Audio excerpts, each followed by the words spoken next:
On November 21st, the Iranian national football team took to the pitch for their first group match of the 2022 World Cup against England. As the national anthem started up, the players remained silent. It was viewed as an act of protest against the continuing oppression in their home country. It also served as a reminder.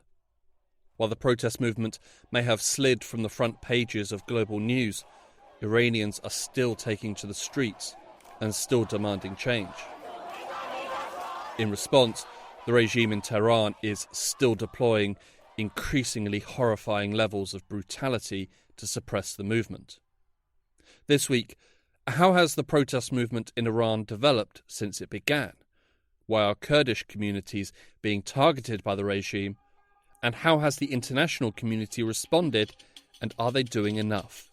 My name is Hugo Goodridge. Welcome to the New Arab Voice.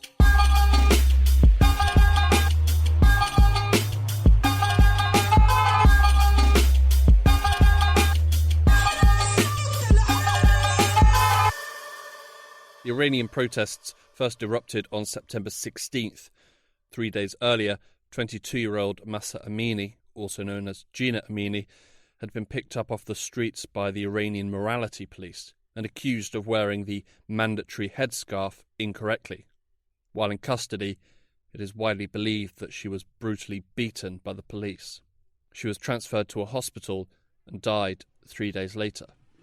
Chants of women, life, freedom quickly rose from the streets and echoed across the country, sparking more protests in Iran's cities, towns and villages. As the protests continued, the regime hit back, sending out police, militias and the military to arrest, attack and kill. While the exact numbers are difficult to confirm, the Norway-based Iran Human Rights Group reported on November 27th that at least 448 people, including 60 children and 29 women, have been killed by the security forces.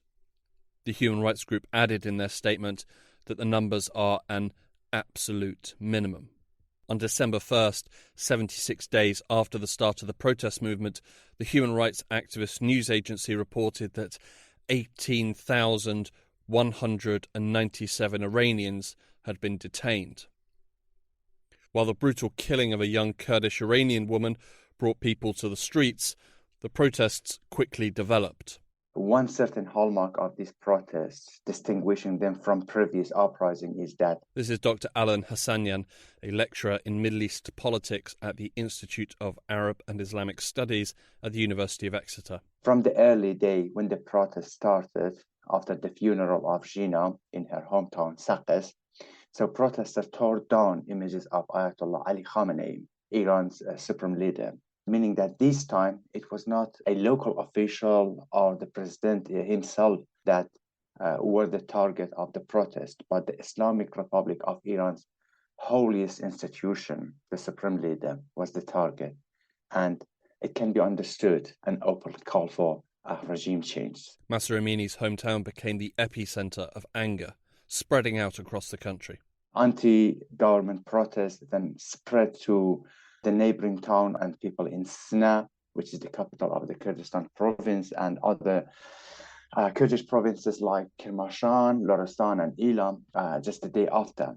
In this short period, two Kurdistan-wide general strike, one on September 19th and one on October 1st, saw the support of all 5 Kurdish provinces in Iran. And then the protest quickly spread to more than 30 provinces across Iran. In the face of these protests, the Iranian regime responded in the only way it knows how to, with violence.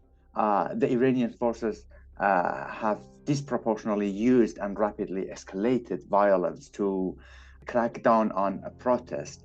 Such excessive use of violence, including use of live ammunition against protesters, has been taking place in regions such as Kurdistan and Sistan and Baluchistan, which have ethno-religious difference from the ruling regime. A particularly brutal day was the 30th of September in the city of Zahedan, the capital of Sistan and Baluchistan province. Following Friday prayers, the city's residents gathered to protest the rape of a 15-year-old girl by a police chief. The security forces opened fire on the protesters, and when the dust had settled, at least 90 people had been killed in a single day, according to the Baluch activist campaign. September 30th was quickly branded as the Black Friday of Zahedan. The bloody or Black Friday of Zahedan is an indisputably aggressive and excessive act of warfare and atrocity and display of disproportionate violence. It's just an example of how the state has dealt with the protests rather than encouraging them to have a peaceful negotiation and promising change, but quite decisive and determined to use violence. There is an obvious reason as to why the state has chosen to respond in such a brutal fashion. They are seeking to spread fear among the populace and dissuade further acts of dissent. Simultaneously, they are also seeking to create a narrative which they believe will justify their actions. Another method the regime has used actually has tried to turn this uprising to be militarized. One example is that the regime across social media and fake accounts and state-run outlets disseminated fake news and videos apparently showing Kurdish armed groups, opposition group called Peshmerga, among protesters. It is a kind of contradictory act of the regime because the regime has for decades tried to destroy traces of Kurdish resistance and cut the tie between Kurdish public and Kurdish political parties. But the act of desperation has meant that the regime really tried to divert the focus and make it more militarized to give the impression that the protests have tended to be violence and the regime must respond with full brutal force. Since the start of the protest movement, the regime has ignited a powerful disinformation campaign to try and control the narrative, justify their actions, and shape the opinions of people at home and abroad. An Iranian regime cyber battalion has utilised fake Twitter accounts and spread fake news online to disseminate the idea that the protests are the work of foreign agents who seek to spread division in Iran and turn the country into another Syria. The argument of separatism, it has been repeatedly, and currently the regime is really relying on this argument to divert the focus of the protest inside Iran to some certain part of the country and turn it to more violent, armed, and similar to justify that the regime is quite right in its argument to discourage people to not come to the street. Through its campaign of disinformation, the regime has also sought to demonise religious and ethnic minorities in the country. Like the Arab, Azeri, Baha'i, Baluchi, Kurds and Turkmen. So it has been a somehow effective source for the regime to use this kind of psychological war and element in carrying its repression and quashing the uprising across the country, but also outside the country at a global stage. The Iranian regime's crackdown against protesters has spilt blood in every part of the country, but it has been the Kurdish communities that have been targeted with the greatest level of brutality. Kurdistan currently is the epicenter of this protest, and it was actually a slogan of the Kurdish movement, Zinjian Azadi, that tend to be the shared slogan for change across the country. But the state-Kurdish relation is tenser than ever right now.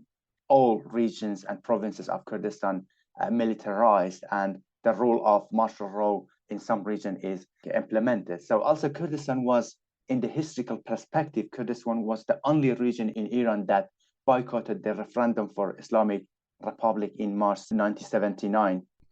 Mahsa Amini was a young Kurdish Iranian woman, and her murder sparked anger in Kurdish areas. The regime has used this anger and a long history of Kurdish defiance to the Islamic Republic to justify its use of disproportionate violence. A disproportionate violence that has now exceeded Iran's own borders, with missile and drone attacks that have hit Kurdish areas in neighbouring Iraq.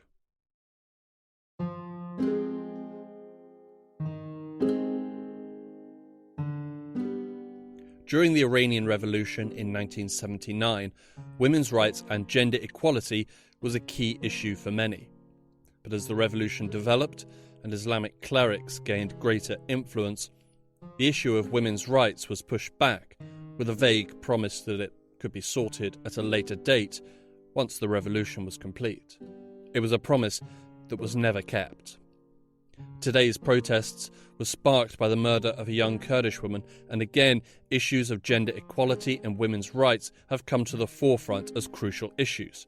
But as the movement has developed into a wider call for the end of the regime, in addition to being part of a wider ethnic struggle between Kurdish communities and the state, have the calls for women's rights lost steam? The gender aspect of the protest actually, unlike the 1979 revolution, has not just decreased and not been pushed to the background, but actually it has also indeed still is one of the most effective, reliable and long-lasting locomotive for this protest, adding more value to the movement. So in this regard, it is worthy also of mention that still after, as I said, more than 2 months of the uprising, national minorities like Kurds, Baluchi, Gilakis, and specifically women of all generations and university students are the main section of the Iranian society that have carried the burden of crackdowns and repression to ensure that the protest continues. It's a serious, serious problem and a thorn on the side of half the population, and they're very angry about the abuse of having to cover and to the fact that they can't express themselves the way they should be able to express themselves. This is Dohi Fasihian. Dohi has dedicated years to working on issues of human rights and democracy. She's also a member of the Middle East Institute's Iran Programme Advisory Council. But even for women, they understand, I think, that this is a much larger issue. It's an issue. They want to change their government, and they want a government that's responsive to them. That issue of hijab would be solved when you have a government that is representative and responsive to its population. And so this is about that. This is about the Islamic Republic is unaccountable to its citizens. It has shown itself to be unresponsive. It will not reform. It will not allow for basic human rights and political participation and representation.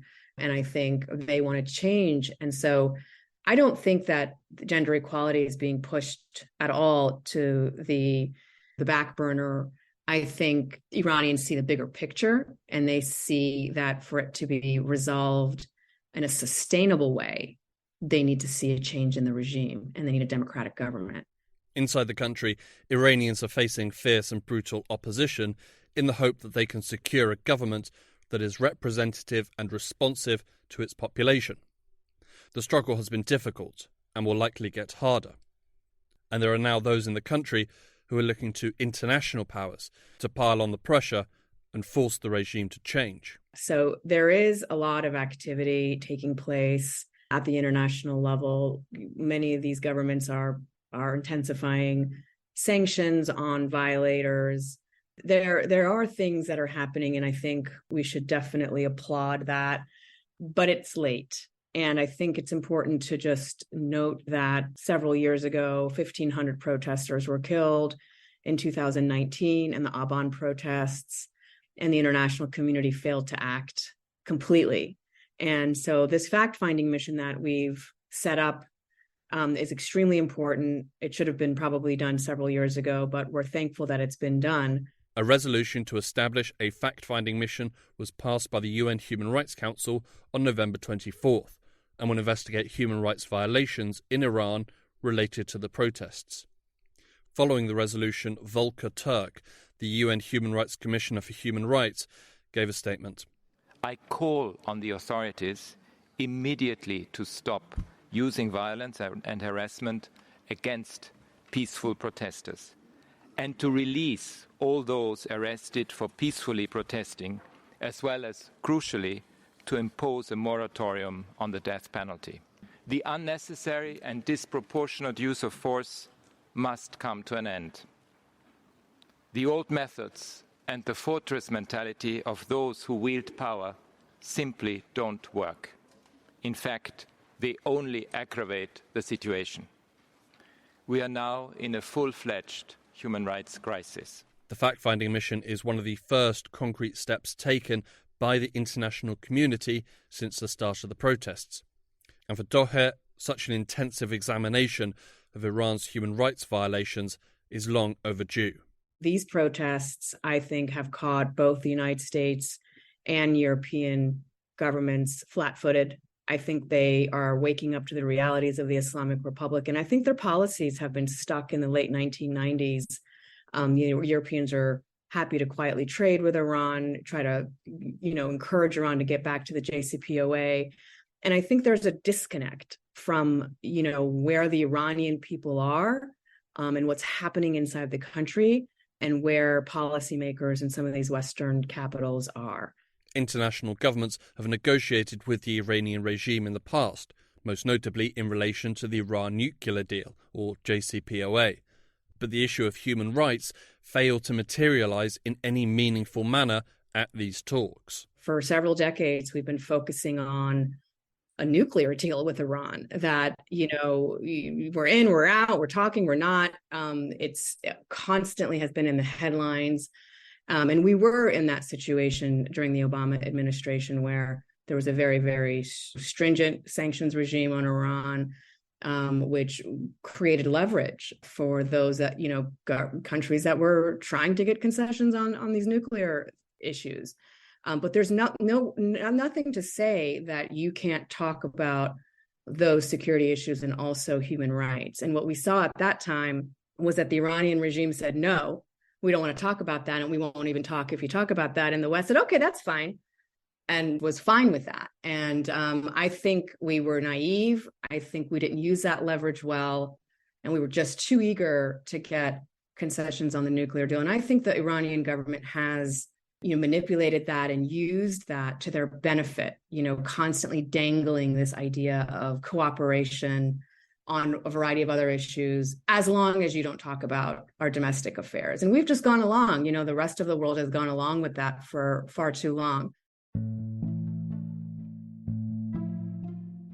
Since the 2015 deal, international governments who are ideologically opposed to Iran have had the nuclear blinkers on, seeing nothing but the end goal of preventing Iran from obtaining nuclear weapons. This is undoubtedly a noble endeavour. The world doesn't need any more nuclear weapons. But while Iran uses one hand for diplomacy, it has been using the other to strike its population. When former President Trump withdrew the US from the Iran nuclear deal, sanctions were reimposed, and since then, more and more sanctions have been added.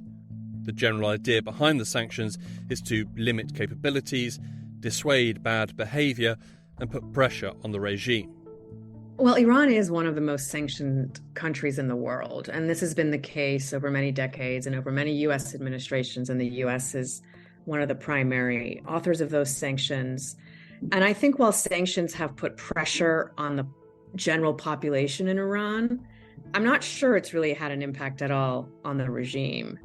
And the only impact that it might have had on the regime is that it's made the regime more vulnerable to a very angry and dissatisfied population. And it's a very costly way to put pressure on the regime, is to squeeze the Iranian people to death, basically.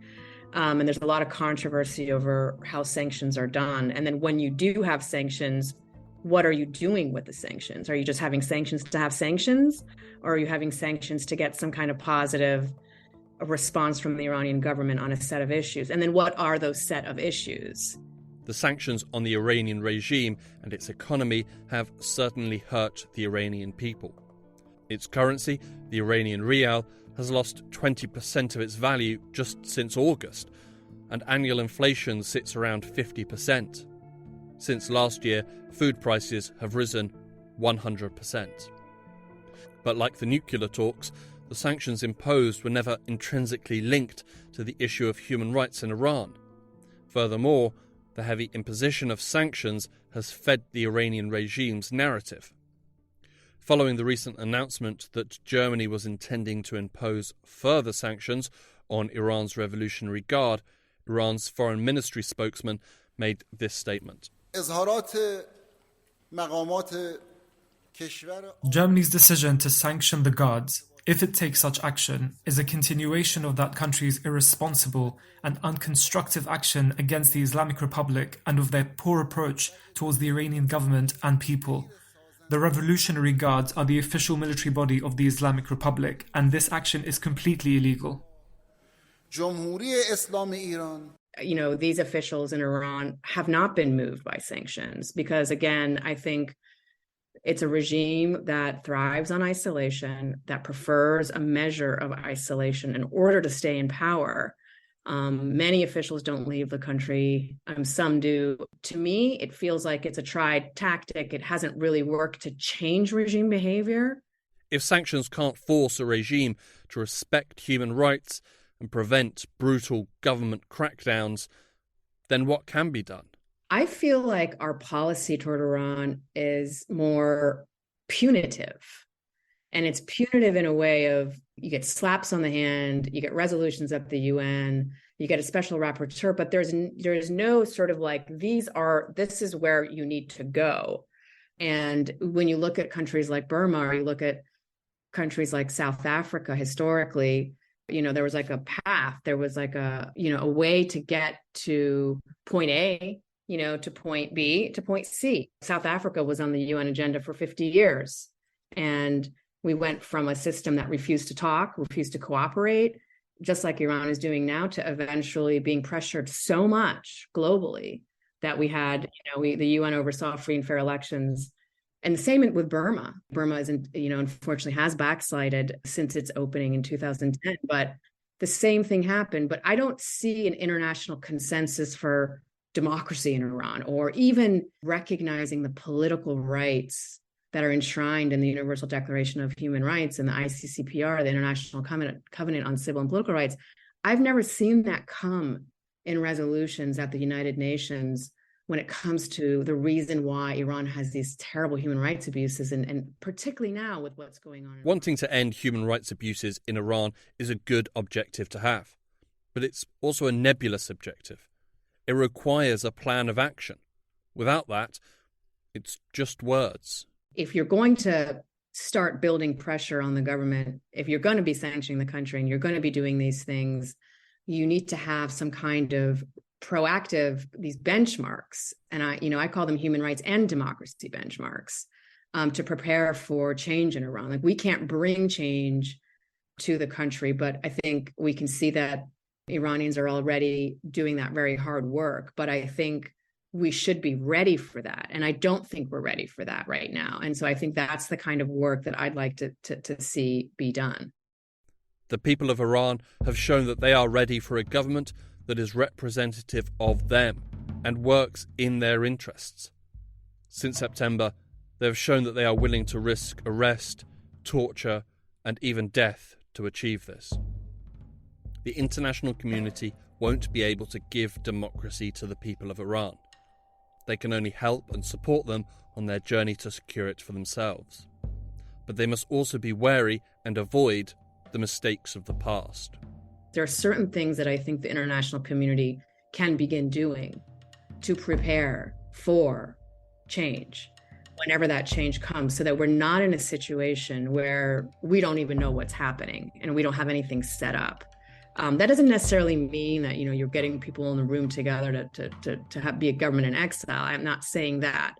But we could come up with certain language that the international community gets around that affirms the Iranian people's right to elect their leaders, to have free and fair elections, and to make sure the international community is in some way involved to make sure that, quite frankly, what happened last time doesn't happen, which was a sad scenario where you had groups vying for power. You had a sort of a democratic movement initially completely hijacked by one group. When the protests first erupted in September following the tragic murder of Mahsa Amini, the weaknesses of the Iranian regime became increasingly apparent, leading some to ask if this would be the death knell in the Islamic Republic. So 2.5 months later, where does the Iranian regime stand now? The regime is in its weakest position it's ever been, because when murder and torture and rape no longer works to deter your own citizens from opposing you and coming out in the streets, you have a serious problem on your hands.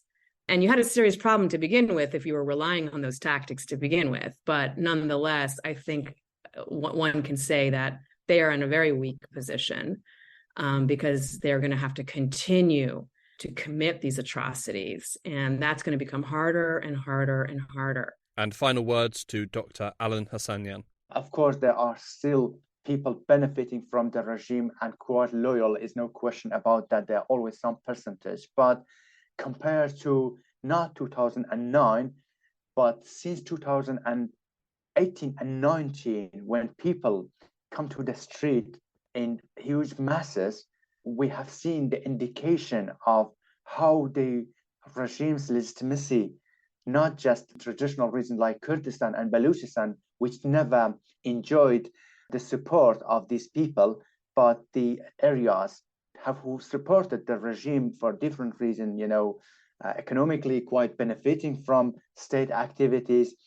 These have also turned their back to the regime. I believe, without exaggerating, the regime's lifetime has expired. It's just a matter of time, but I'm not sure that is a matter of months or, hopefully not yet, but it will happen soon.